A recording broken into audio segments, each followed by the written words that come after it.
Hello, everybody. Happy Friday. Give everybody a few seconds to join in. Super excited for today's Pink Sheep and Friends. Hello, hello. My name is Evelyn of Pink Sheep Design, and this is my Friday live, Pink Sheep and Friends Friday, where you guys get to come on and meet other makers and people within the fiber arts community, whether that be crocheters, knitters, designers, yarn dyers, all of the things. So I'm super excited because I had to cancel last week. My guest called out, and it was just one of those situations where I probably could have come on live, but I wouldn't have had too much to talk about. I didn't have a plan, and sometimes it's nice to just have a break. So I did reschedule. That guest is going to be coming on later this month, so I'm excited that we did not have to cancel altogether. We were able to reschedule, so that is always nice. So before I announce our guest or bring her on, because if you have been watching my Instagram feed, you already know who it is. I did have one announcement for you guys in case you have not seen. We did release our newest batch of crochet hooks. We decided to revisit an older colorway that was extremely popular. And so I wanted to show you guys in case you have not seen them. And I know that the quality on here is not going to be as good. Let me find, all right, here's one of our 16mm hooks. This is our unicorn filament, and you can see that sparkle. Sparkle, sparkle. So this is a blue to purple to pink filament that we used for these hooks, and we added a pearlescent holographic glitter that really gives it some nice shine. So super excited about these. We do have quite a few left. We weren't sure how this release was going to go. We did sell a lot when we first pushed the release, but we have plenty of sizes left. So if you guys love this color, if you're looking for a certain size for certain projects, we've got pretty much everything right now, all the way down to an 8mm for these 3D printed hooks, up to, we actually still have a 35mm hook in stock for anyone who wants to make some super jumbo blankets. And then we do have hybrids for this colorway. So this is a 9mm hybrid hook. So it's got our classic handle. These are resin coated, same thing. Nice sparkle there. But this is what the hooks look like. And we do have a mix of both tapered options like this, all the way from 3.125 up to 9. I think we still have a 10 actually. So we've got a 10mm. Yeah, here's the 10. There we go. So that's our hybrid 10. These are really great if you do projects that need really tight tension. So that's if you're making like super tight handbags, amigurumi. We love this because the metal hook runs all the way through the handle. So it gives it a lot of strength. So that's really nice. And then last thing, we do have, for any of my inline lovers, we have quite a few Susan Bates options in this run as well. So these are all in the Etsy shop now. You can check them out. They're all super fun because you never know what colorway you're going to get. This one had a lot more blue, had some purple on the bottom.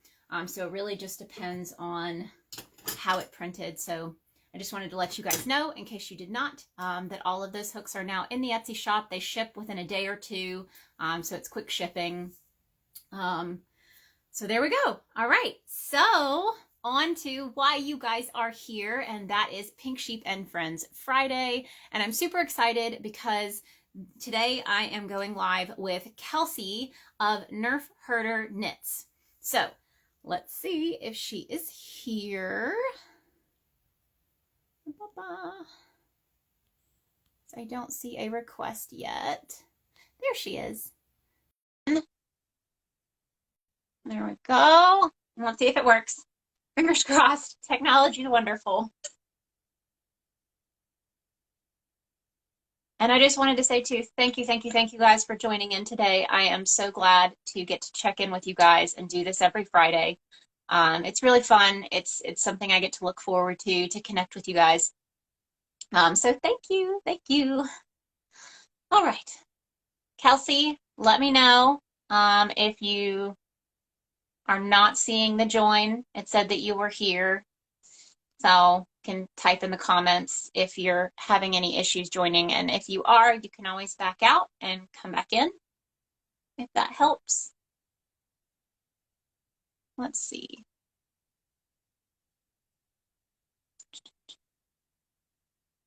Let me make sure. I'm going to try it again. Oh, nope, it says the join is still active. Unable to join. Yeah, so see if you can back out, come back in. Make sure you're on your phone. That's another thing. If you're on a laptop or an iPad, it may not allow you. So just be sure that you are on your phone. And I'm going to send an invite again because I see you just came back on. I'm inviting you again. There we are. Hi. Hello. How are you? Oh, I'm great. How are you? Oh, good. Good, good. Okay, I'm glad it worked. So I was like, that's usually technology is wonderful. Well, I'm so glad you were able to join me today. I'm super excited about our chat. So I hope you are having a good Friday. Oh, yes. Yeah. Yes. Yes. Ready for the weekend. And how was your Halloween? Because you had multiple Halloween costumes. Yes. Oh, yes. I always, this was actually one of the least amount of Halloween costumes I actually like got to do. Probably I had way more ideas and then just kind of ran out of time. But yeah, it was good. It was fun. So did you get to wear different costumes to different events, or was it more of just like photographing the costumes? What was that like for you this year? Yeah, so I had, like a couple of Halloween parties that I wore different costumes to, and then I teach a theater class that happened to fall on Halloween. Nice. And so I ended up just wearing the 11 costume again to that because I ran out of time, and also because that felt like the costume that the kids would most appreciate. Yeah. So yeah, but yeah, it was good. It was fun.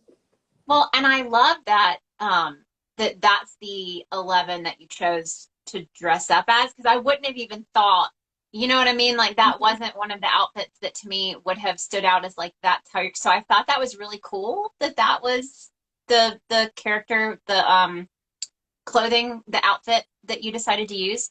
And I had to ask, the dress, that's like the exact same dress. So Yeah, how did you handle that? I found it on Amazon for like actually really cheap. Usually I Mhm. don't like go to Amazon for those kinds of things. Yeah. I I usually like I kind of craft things myself, or I'll like thrift things that are similar and things like that. But that dress was just like so iconic, and I knew I Yeah. couldn't really find anything else that was similar. Um, Yeah. so yeah, it's a pretty good replica. It's like very slightly different if you're like actually comparing, like the Yeah. colors are a little different, like they're Yep. in like a different order or whatever. Mhm. But yeah, it's pretty great for the price that I got it at. It's pretty good quality, and yeah, it was a big hit. I faked a lot of people out with my bangs. They were Yes. flip-in bangs, but so many people thought they were very real. But people who were like right, in front of me just thought they were real. So that was really funny. Yeah. I thought they looked pretty fake, but apparently not. No, well, and especially not in pictures. So I was going to ask you about that because it almost looked like you had like done a ponytail and flipped your hair forward. So they were clip-in? Yeah, they were clip-in. Yep. Literally just like I like parted my hair in the middle and then like clipped them in and then like pulled the sides of my hair back Yeah. to like kind of blend them together. Um, Yeah. and yeah, That's really cool. Where do you get clip-in bangs, by the way? those also I found on Amazon. That's awesome. Yeah, I did a little digging to try to like match my exact hair color. Uh, Hmm. and it worked pretty well. Like I even found the color like with my highlights in it. So it was good. Yeah, And that's yeah, really neat. yeah, it was Well, fun. I didn't know because I know with you working in theater, I was like, maybe she found them, you know, because she's in that world. Yeah, I mean, I have some friends who like do hair and stuff, but I did not think of it in time in order to like reach out to someone and like, yeah. Yeah, So I just ordered them real quick on Amazon. that's awesome. So did you have anyone that like completely got tricked? Did they think that 11 was there? No, no, but I did. So like, so many people have been telling me since season 1 came out, so many people have been Yeah, telling me that I look like her. And I thought it was really funny when she was literally like 10, 11 years old. yeah, And I was like, I mean, sure, maybe. yeah, Um, yeah, I didn't really see it. But then as she's been getting older, I like kind of see it more and yeah. people are telling me more and more. But then Hmm. still plenty of people who are like, oh, I don't know, or like who Yeah. just didn't realize. And then like when I came in costume, everyone was like, oh my god. Yeah. My parents were even like, did you put on some makeup or something to look like her? No, Oh. that's just my face. Like it just was more realistic with the bangs, I guess. Like I don't know, but yeah. Yeah, that's awesome. And so did you, I think we had talked about it a little bit before. Are there any of the costumes that you did this year where you were able to integrate knitting or crochet at all? So I brought my little demo dog. I don't have him in here. Yeah. That I made. That is Fanatical Fibers pattern. Hmm. I pattern tested it for them back in like April, May, kind of. And yeah, so I brought that along with me, and that was fun. Yeah. Like a little crochet buddy Yeah. at the Halloween party. So yeah, that one I did. And then the other costume that I did this year, it was super last minute because I had a bunch of other ideas and just ran out of time. So I threw Hmm. together like a couple of years ago, actually like maybe like 6 or 7 years ago, I had made like a female Thor costume that was based on the comics version. Yeah. And now that we have Mighty Thor in the MCU, Jane Foster's Thor, I kind of like adapted that old costume into like a Jane Foster Hmm. Thor.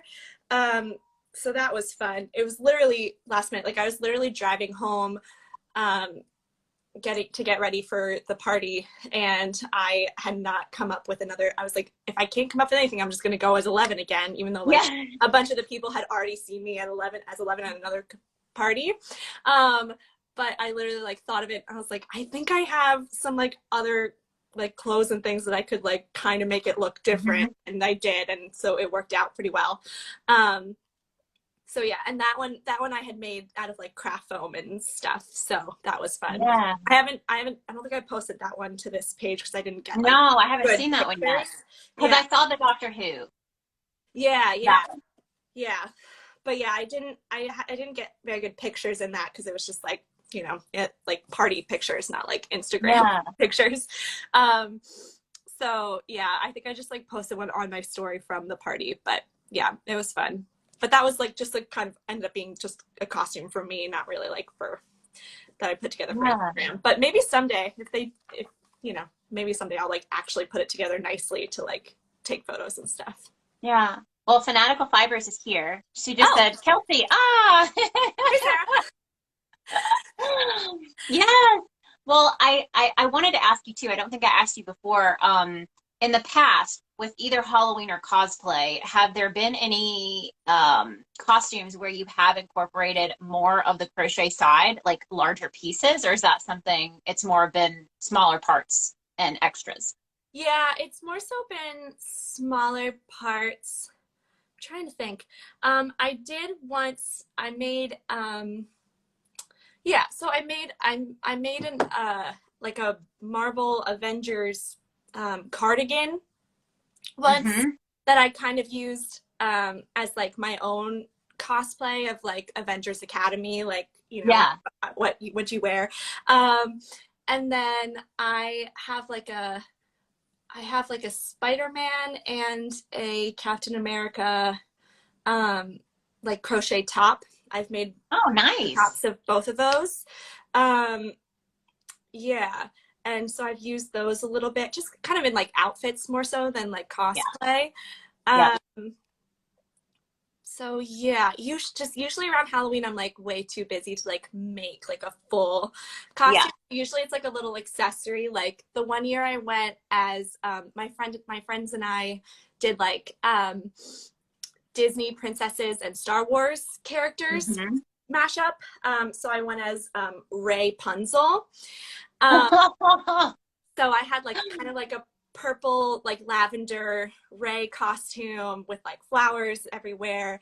And Yeah. then I made a little BB Pascal, like her little chameleon Yeah. friend.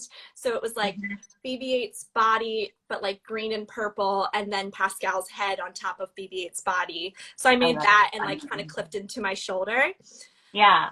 Um, yeah, so I always try to do like something small, even if I can't like make a whole costume. But one day, if I can like manage my time correctly and start planning like far enough in advance. That's what I was going to say. I feel like you'd have to start planning really early. And then it's like, then it's almost like, okay, well, now I have to finish it by a certain amount of time. If anything goes wrong, you Right. know, so it's one of those where you kind of pin yourself in a corner of like, this has to work. Yeah. You know? Yeah, pretty much. Yeah, and I always like doing like so many costumes at Halloween and like I do all my pumpkins and everything. So usually I go for like quantity more than like just like focusing on Mhm. one big project.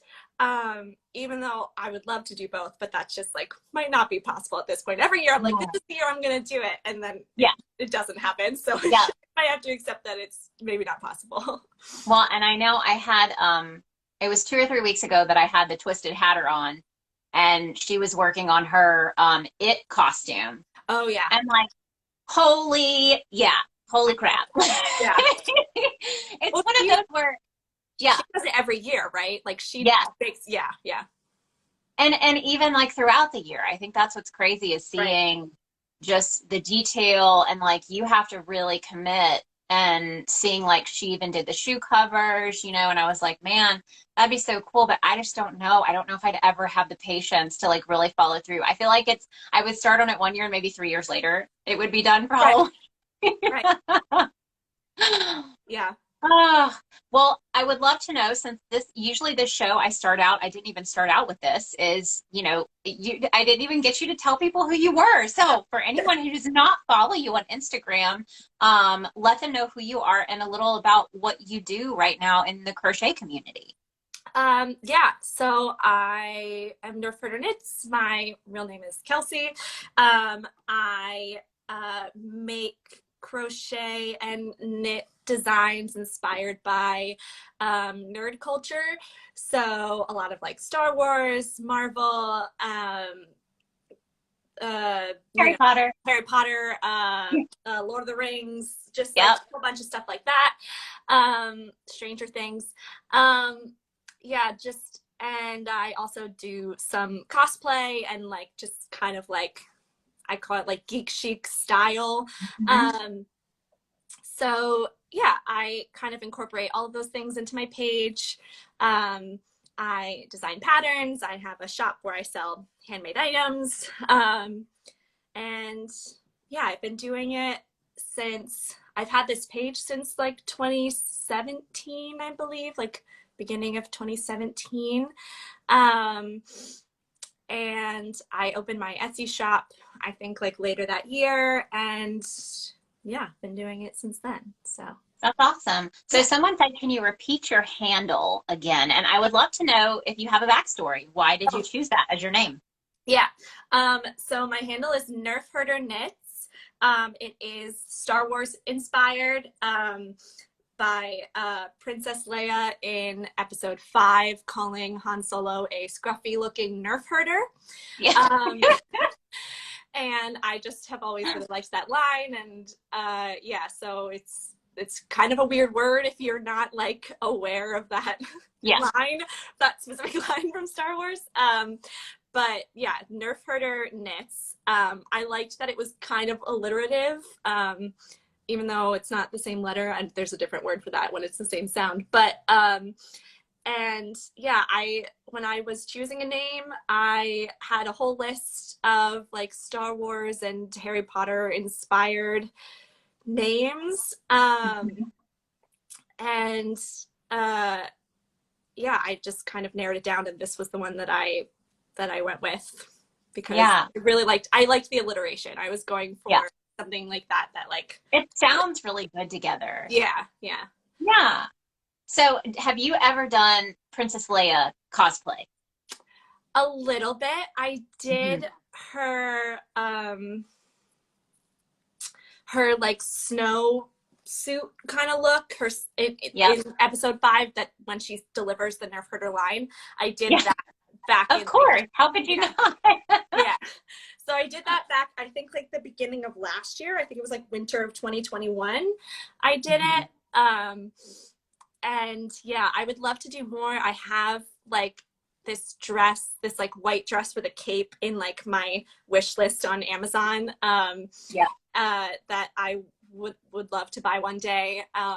And with like her little silver belt and stuff like that. And I've made some like Princess Leia like inspired things. But yeah, I haven't done, and I've also done, oh no, that's Padme, just kidding. So yeah, I think just the one Leia look. Even though I love all of her looks because she's iconic. Yeah.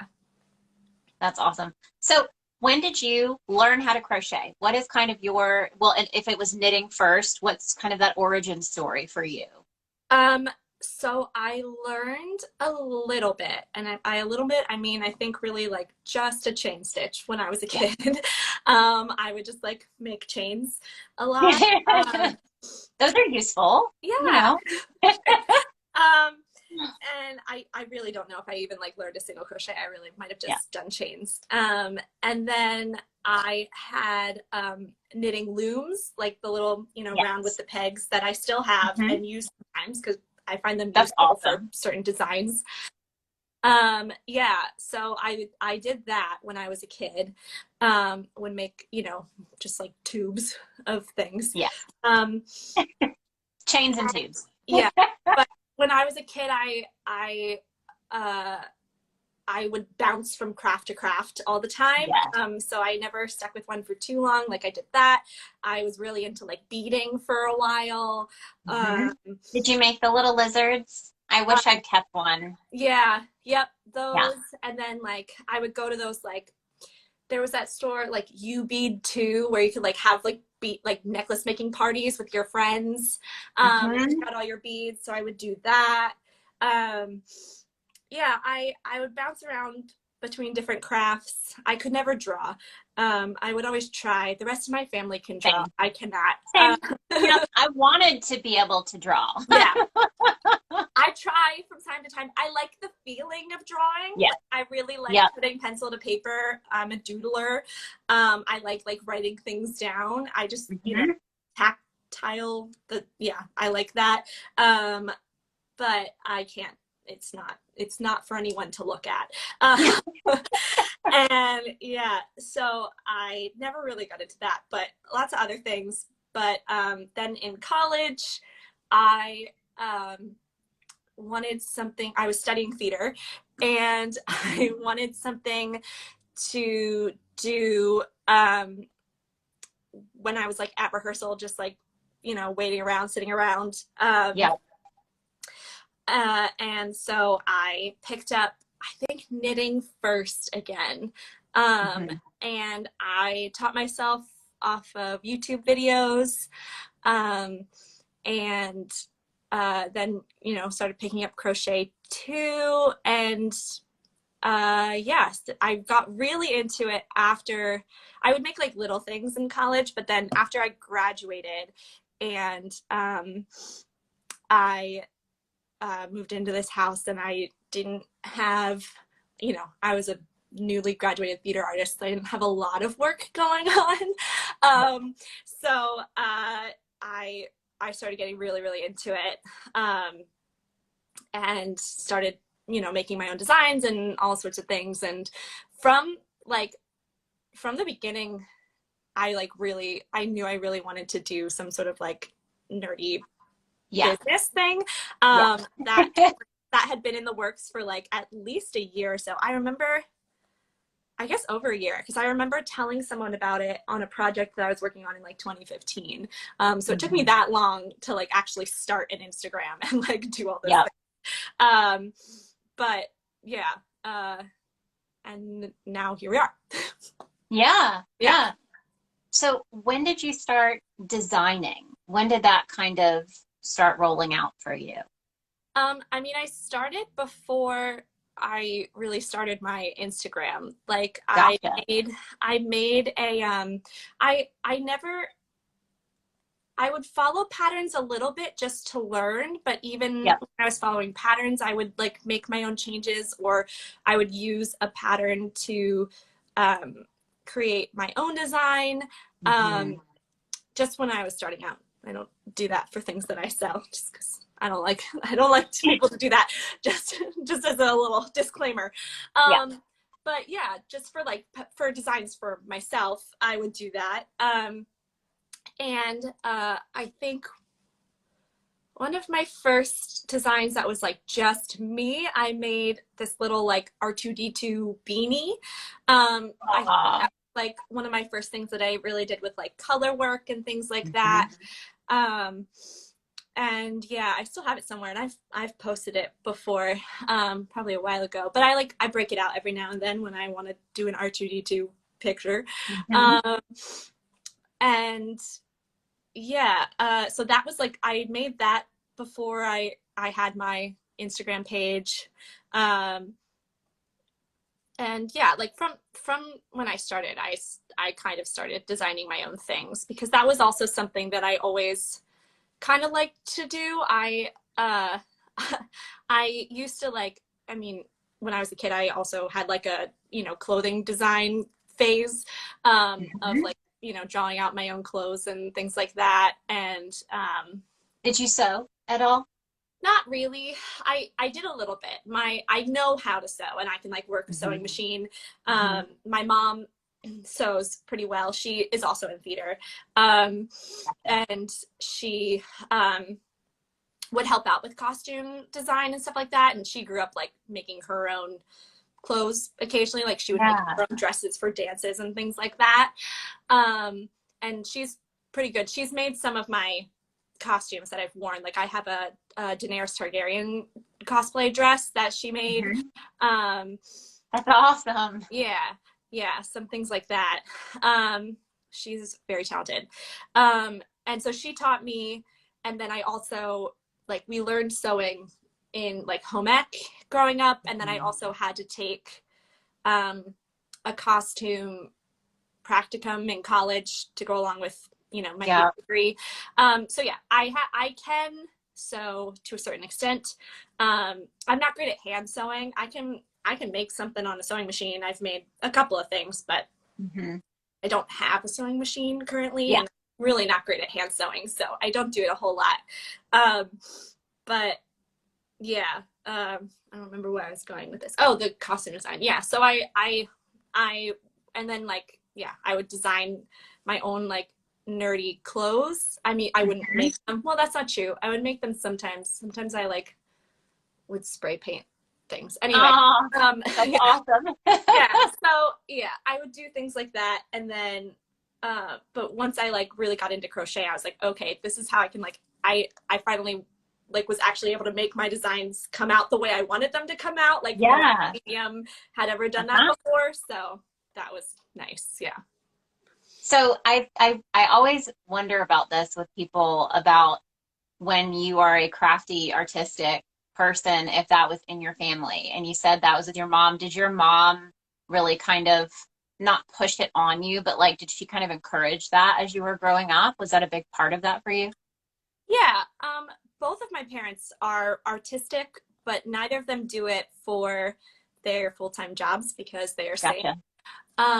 They have um, big big grown-up jobs, but my mom, um she has always like choreographed. She's a choreographer, and she's always done that on the side of what she does. And my dad carves things. Oh, that's And things awesome. out of wood. Yeah.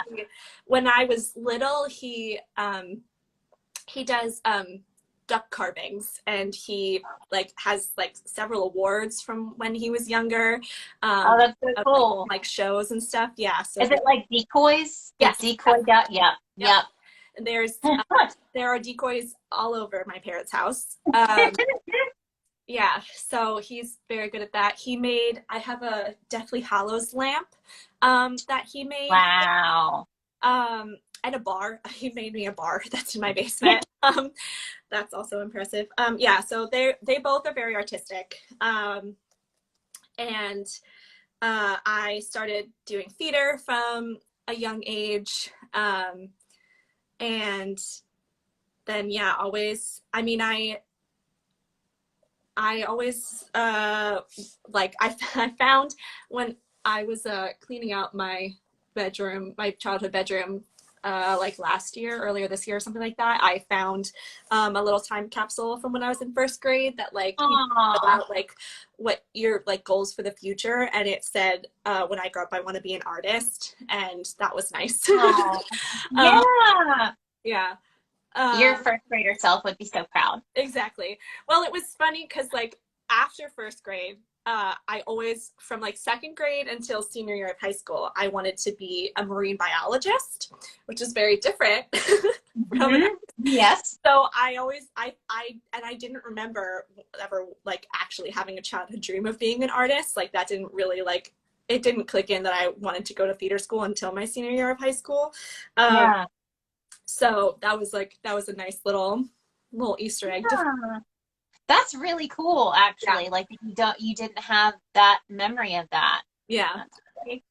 Oh. It was nice. Well, and how do your parents feel about you working in the theater world full time? They are supportive. They I think always worry about me in the way that parents do. Yeah. But they're very supportive. I think that they wish that I had some sort of stability. I also wish I had some sort of stability, but here we are. I was actually just on the phone yesterday with my dad and his tax guy to try to figure out my taxes for this year. I'm making, the past couple years I've been making a lot more on Etsy, and Etsy now is like requiring everyone to Oh yeah, their taxes and all that stuff. Yeah, so he arranged a nice phone call for me with his tax guy so we could like figure out all my deductions and everything. So yeah, things like that. It's nice of him to do. well, and I think it's extremely helpful for people to hear too, is I feel like crocheting and knitting and everything that comes along with it, whether you're selling finished products or selling patterns, even if you don't do that full time, mixing that in with the other things that you love, especially in a situation where you're like, right now, I don't have a super stable job, but I'm doing what I love and I'm making it work. I'm paying my bills. I think investing in some of these other avenues of revenue, like you talked about with your patterns, that it makes a difference in like this kind of grand scheme of your life. Because like you said, you've been making more money doing this. And a lot of that can end up being streamlined if it's things like patterns, right? Yeah. Yeah, the pattern thing has been really great. That was always one of my goals, again, from like before I started, was to be selling patterns. And it took me a while to get into it and like, kind of learn the whole process of testing and like, how does that kind of work and how can I do that efficiently? And literally like, how do you write a pattern? What is my style of writing a pattern? How do I communicate what's in my head in a way that someone else can understand? And that still stumps me sometimes. I'm like, I know how I did this, but how do I put it in words? But it's a great challenge. It's also, I always did, I was a big math person growing up. I have a math minor. That's awesome. Which is a nice weird combination with theater.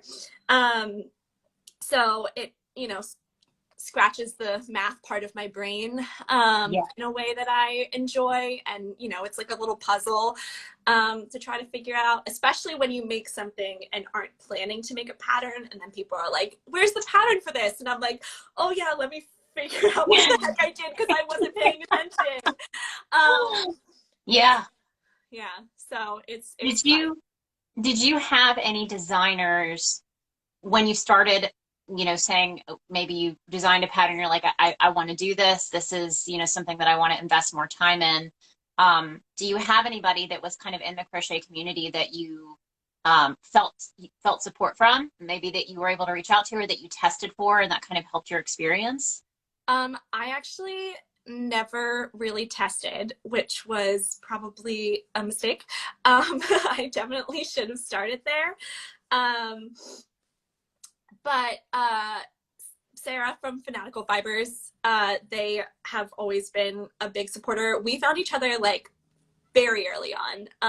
Like within the first couple months, I think that I was on Instagram, I found Sarah. Yeah. And we clicked pretty quickly because our content was pretty similar, or where we took inspiration from was pretty similar. And they're also just like a great person.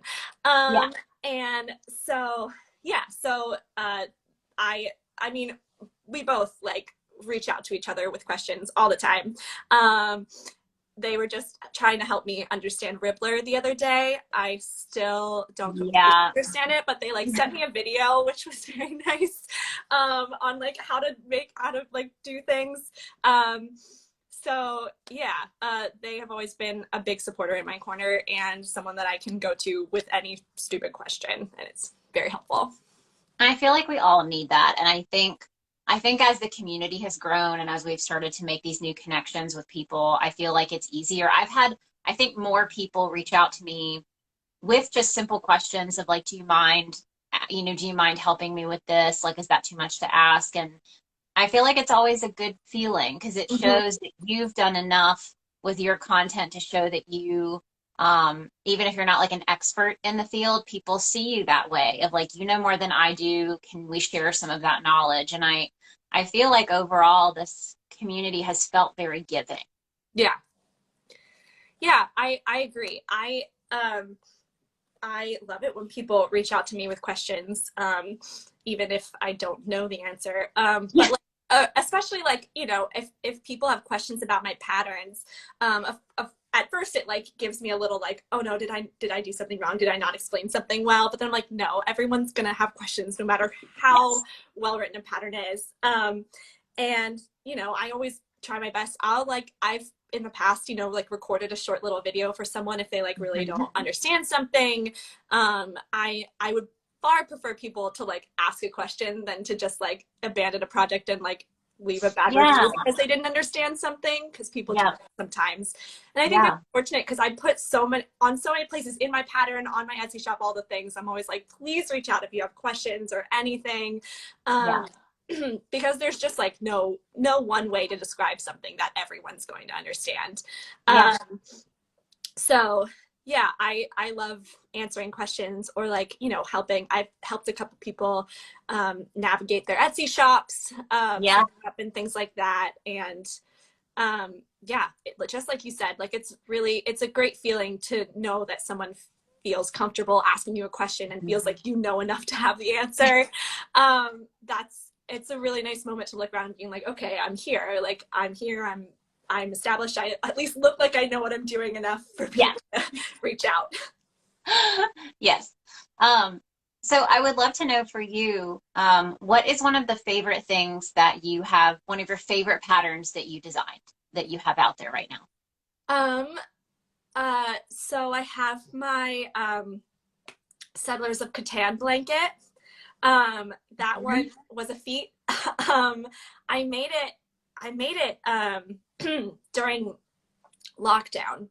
And I had the idea for it before then. Back in 2019, I worked on a show that ran for like a couple of months, and I got really close with my castmates, and we would play board games backstage all the time. And one of the big ones we were playing was Settlers of Catan. And I like knew that I wanted to make something because it's nice because it's like, you know, such a simple design, but it's like colorful, and I knew that I wanted to do something like that. And then during lockdown, I had the time.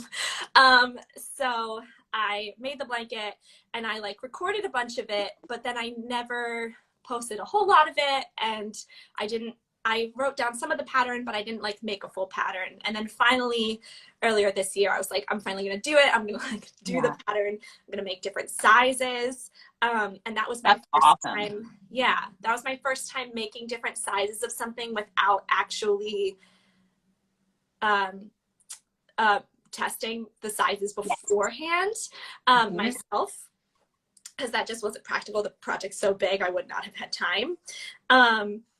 So that was an interesting challenge. And then it was an extra challenge because almost as soon as I finally sent the pattern out to testers, I was in tech for a show and I got strep throat. And was like down and out, and it ended up being a bit of a mess, because I ended up having like recurring strep throat, so it like came back every week or so, and I ended up like sending the pattern out in parts. Like I'd be like, okay, here's the first section, please do that, and then like next week I'll send you the next part, or like let me know when you're done and I'll send you the next part. And you know, I couldn't always get back with questions right away because I was like in bed feverish. So it ended up being a bit of a mess, but like it turned out really well, and I'm very proud of the pattern, and I'm very thankful to my testers who were very patient with me. One or two of them ended up having to drop out, which was totally fair because like it kept being, the date kept getting pushed. But yeah, my testers were amazing, and it ended up being a good time, but it was a bit challenging there. But I'm very proud of that project, and I love like how the blanket turned out and all the things. So yeah, that's awesome. I wanted to let everyone know too, I've been taking a few notes as we've talked. So if there are specific things that are mentioned in this video, it's going to be available to rewatch here on Instagram, but I also posted to YouTube. I have a whole playlist that's got, this is now the 36th episode, OMG, of Pink Sheep and Friends, but there's a whole playlist. And on the YouTube channel, I'm going to have links to like these specific things. So I'll have a link specifically to that pattern. You know, so there are a few things where I can include extra stuff in the YouTube description that's harder to do on Instagram. So just for anybody watching, if you're watching that, and if you missed out on part of the episode, if you came in late, you can always rewatch it from the beginning, either here on Instagram or over on my YouTube channel. So just wanted to let everybody know. I would love to know, because you talked about how, and I feel like this happens to a lot of designers, we'll, you know, prepare as best we can, but then something will come up, you know, whether that's life or work or whatever, and you get busier than you think you're going to be. And, you know, it is almost that thing where testers kind of take on more than you even really thought that they would, when it comes to kind of having to figure things out on their own if you can't get back right away, or helping each other. And I know for me, the experience has been really, really positive. It's been very rare that I've had any negative experiences with testers. But I would love to know for you what that experience has been like. And for people who may be listening who are new to the idea of designing, if you have advice on creating a good community experience for your testers based on your experience. Yeah. I mean, testers are amazing. I think it's great that, I mean, the amount of work that they put in, and they get a free pattern is really what they get. I think it's really incredible. I also think, you know, there are positives to being a tester. Like I personally, like, you know, I think it's fun to like help figure out a project and things like that. I have since tested patterns since I became a pattern designer. I just like didn't beforehand.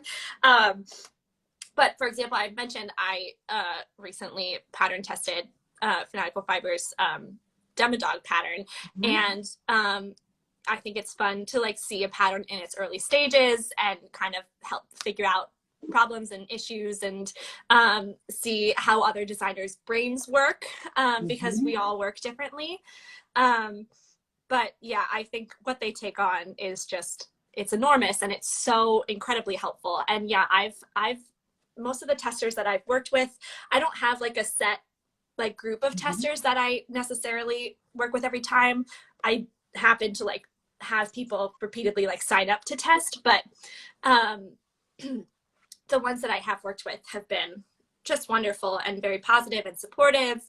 And yeah, I recently started using Discord for my testers, which has been very, very helpful, especially for the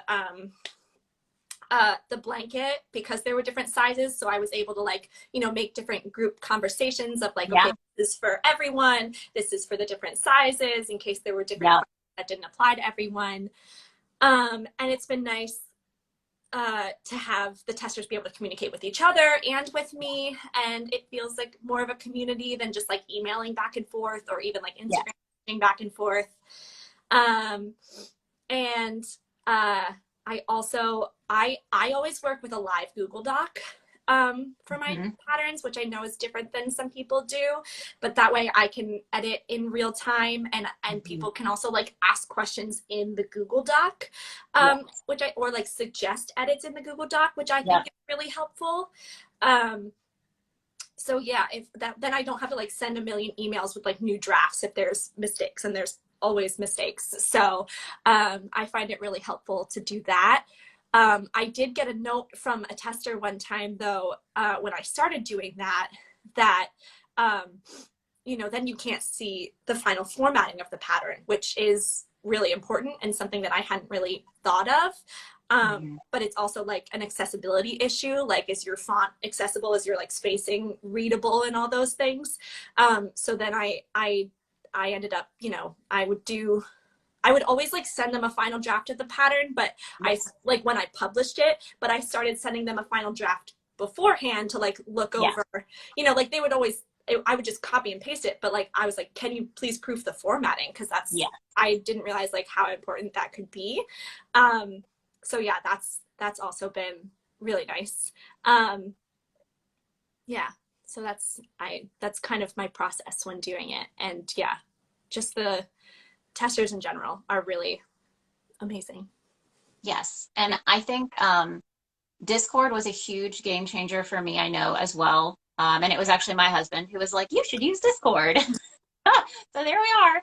Yeah. And for anyone listening in, Discord is free. I think that was one of the big things for me is when I was working remotely from home with my last job, we used a program called Slack. So some of you guys may have heard of it if you use it with your workplace for remote work or just that same kind of conversational with different channels. But it costs money. And I was like, man, I wish there was a Slack for free that I could use for, then my husband was like, it's Discord. So that is a free thing if you know, are interested in that kind of thing for your test groups. But I feel like I always tell people you can start with something like Instagram chat because it works, but you're going to outgrow it. I think it's going to get more and more difficult. The more people you bring on, it's fine. If you've got 5 to 10 testers, it'll work. You can reply to specific messages, which is great. But at some point, if you continue with designing, it's going to get to a point where you're going to wish you had more organization and more ability to keep in touch with testers. So like, that's what I love about Discord is people, like you said, who may, you know, and they may disappear off the face of the planet for a while because of work and life, but they may come back a year later. They're already in the Discord, notice that I did a tester call and want to jump back in. So I think it's a nice place for people to remain a part of. You know, and I think too, the Google Doc, I love that you brought that up because I've heard it really is, I don't want to say 50-50, but I've heard from my testers, there are a lot of designers who use it. There are some who don't. I didn't for the longest time. And it could be frustrating. Like you said, people could see the format, which was great. I use a lot of pictures, which is one of the reasons why I didn't use Google, because I was like, I can't put 20 pictures into this Google Doc. Yeah. But for my simpler patterns lately, or for patterns that I need done very quickly, I've started using Google and it's super helpful. So I think just depending on you know, the situation and the pattern, both can be helpful, but like you do, once the Google Doc is ready, then I put everything into my PDF, send that out, ask everyone to look through it, make sure everything looks good. Because sometimes, you know, I don't know if you use Canva at all. So I'll use that for my pattern, but sometimes it'll save to the PDF. And if I don't look carefully, sometimes like a picture will have moved over text. Like something about the saving process, things will shift when you save to a PDF. So just having people look over it, not just me, before it's ready to release is super helpful. Yeah. With like pictures, I actually don't always do like instructional pictures until the final draft, because I think it helps me try to explain things better instead of like relying on the pictures. So I'll usually, and that's usually one of the things I have my testers bring up, is like, where would pictures be helpful in the that's smart. Yeah, so I usually wait until the end, because I plan to make pictures for pretty much every step along the way, as you know, when it's helpful, because I'm a big like visual person, and I know lots of people are. But yeah, so I usually wait until after they've made it. Unless, I mean, again, if they ask for a picture as we're going, I will absolutely send one, but it might not be like a polished picture. It might be like me holding it in my hand and taking a picture. So yeah, I usually wait until the final step to like take my actual like process shots. Yeah. Are all of your patterns that you have available, both knitting and crochet, are most of them beginner friendly, or do you have some that you feel are more advanced? Pretty much all of them are beginner friendly. Like a couple of them are more like advanced beginner, especially like ones with color work. I think that tends to fall more on the advanced beginner side. And I think the Catan blanket, just by sheer size of it, kind of falls more on the advanced beginner side. I think like maybe one or two are kind of intermediate, but also like those descriptors kind of differ for everyone. Though there is a designer, believe her handle is Drea's Hook. She has a really good kind of like plot for those descriptors, and also she has like a quiz, that you can fill out to kind of like where you fall. Yeah, it's really helpful. I think she just like has a link to it in her bio, and yeah, I believe it's Drea's_hook is her handle. I'm going to check that out. Yeah, she made it I think like 2 years ago or something, and I don't remember if I like tested it for her, or I like just like took it right after she made it or something like that. But yeah, it's really helpful. So I'll refer to that sometimes with like, okay, what skills tend to kind of fall in that category. So yeah, but yeah, I think most of mine are pretty beginner friendly. What would you say your favorite part of the design process is for when you're designing patterns? Well, when it actually looks like how I wanted it to look is usually That's a good answer. Or like when I love trying new techniques, which doesn't happen that often. Like a lot of my designs are kind of just like, you know, variations of single crochet.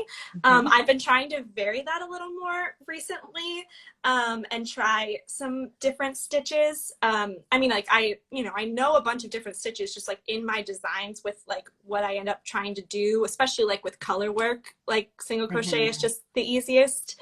And again, because I want them to be beginner friendly, but you know, recently I made a wall hanging with color work using, I'm so bad at remembering stitch names, but when you like alternate single crochet and double crochet and then do it the opposite on the next row.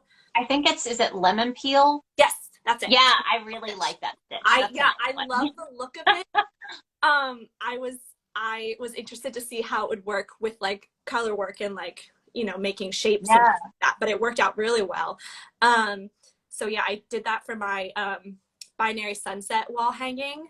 And yeah, I really like the texture of it and the look of it. So yeah, I've been trying.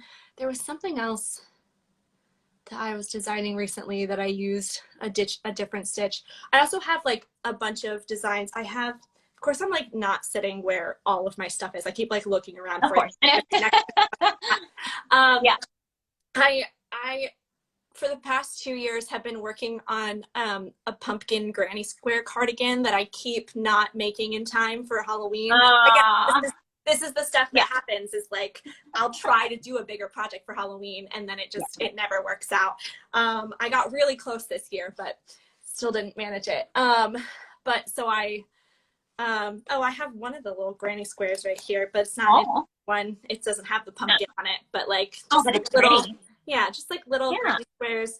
It's like these colors and then, you know, orange for the pumpkin and then like a slightly darker brown tan.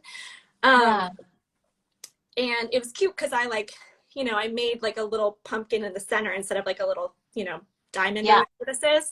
And then I made one big granny square with like a big pumpkin in the middle. So yeah, but one of these days it'll be ready. Yeah. I was like, maybe I'll make it in time for Thanksgiving. There's still pumpkins there, right? But then I remembered again, like a pattern I've been working on for like 2 years that I keep missing in time for Christmas. And I was like, okay, maybe if I focus on that now, I can get that out in Christmas. So I just yesterday put out like just like a little thing on my story, and I was like, does anyone just like really last minute want to test something that's like sort of finished and I really want to just put out. So I did like a very last minute unofficial tester call just to be like, is anyone at all interested? So we'll see how that goes. So I usually call those speed tests. Yes, exactly. And that's exactly what happened this year, because I've always wanted to do like a really classically themed Christmas sweater. So kind of with a modern twist, because it's got to be the brighter colors, but just like red and green and white and gold, like just super classic Christmas colors. And I realized, well, shoot, if people are going to make it for Christmas, it's got to be published by the end of November. Like they have to at least have those first couple weeks to make it.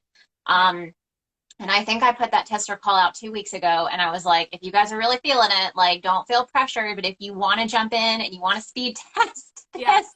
And I think at least like 4 or 5 people have already finished. Nice. Because it's all, I mean, it's super bulky yarn as usual. So most of my stuff works up pretty fast, but I'm so thankful to have the people that do. I'm like, you guys are like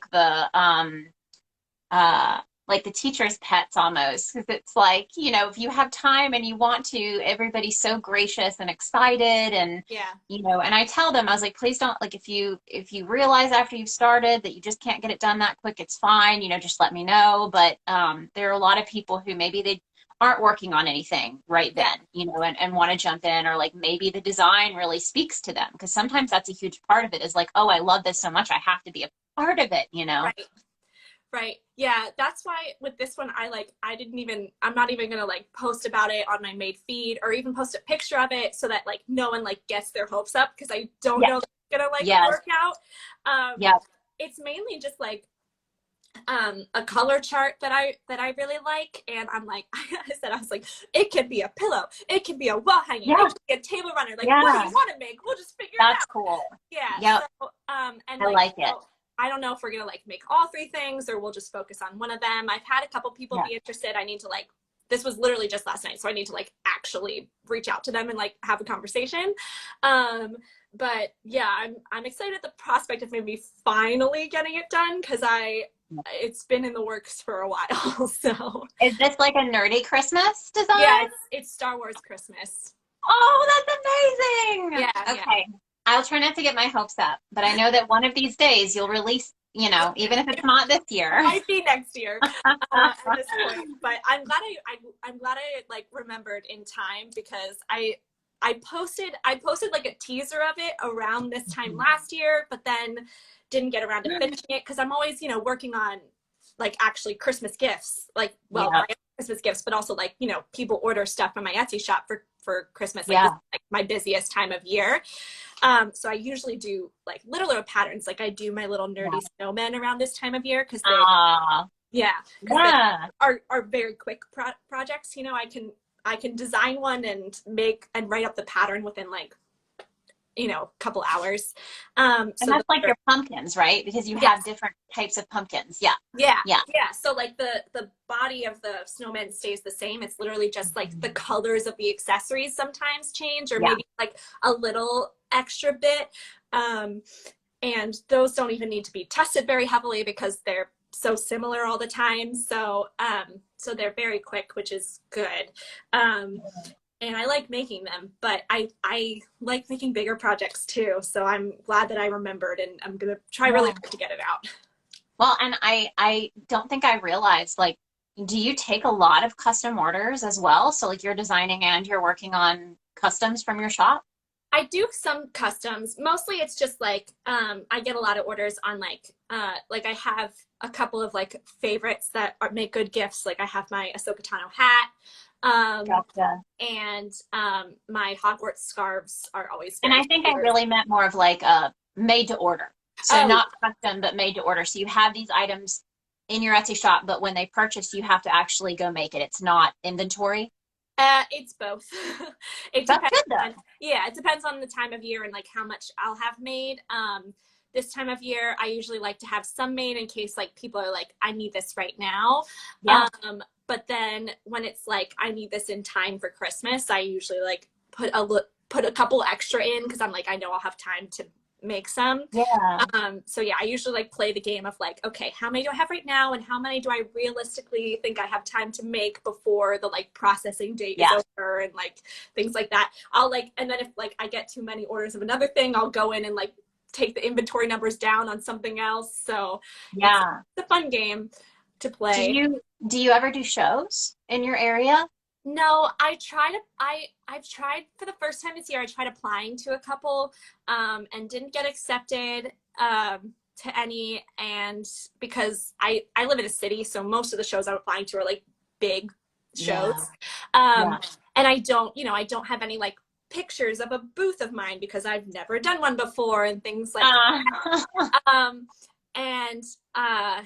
So I'm still looking at maybe a couple of more like suburb shows, or like in town or something to maybe do in December.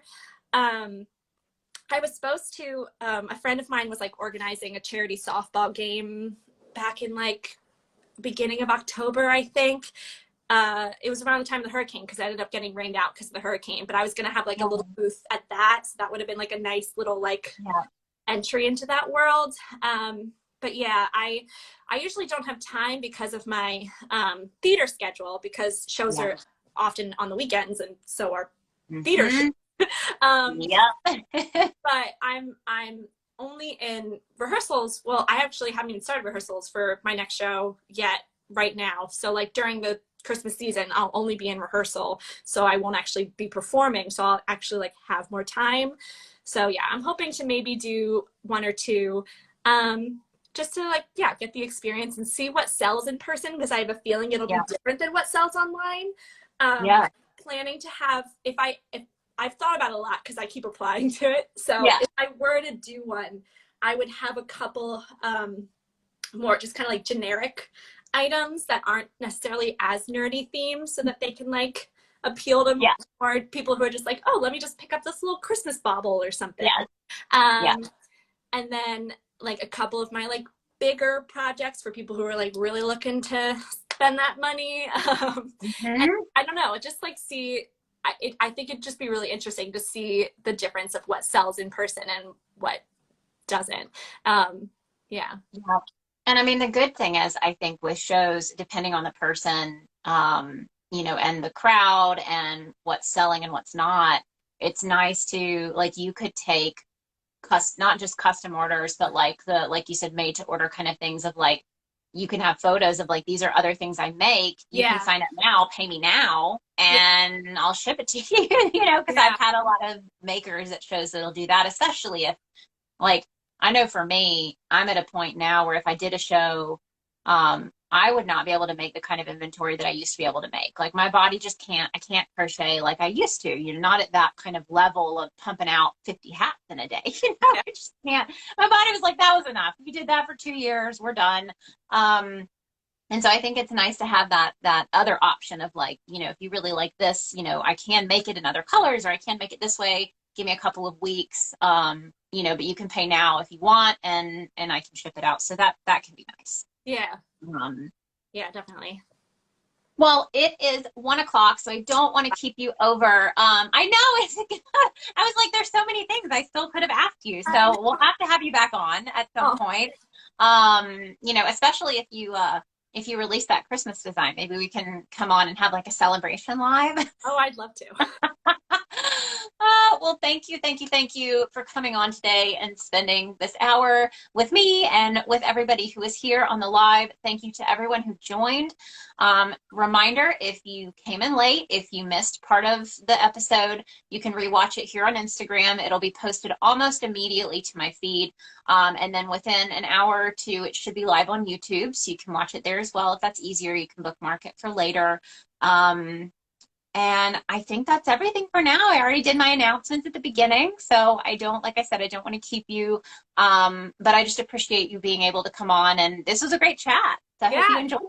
Yeah, thank you so much. This was very fun, and I'm honored that you thought of me and brought me on. Oh, of course, yes. All right, guys, we will talk soon. I hope you all have a wonderful Friday and a great weekend, and I will see you guys next week. Yeah. Happy cooking.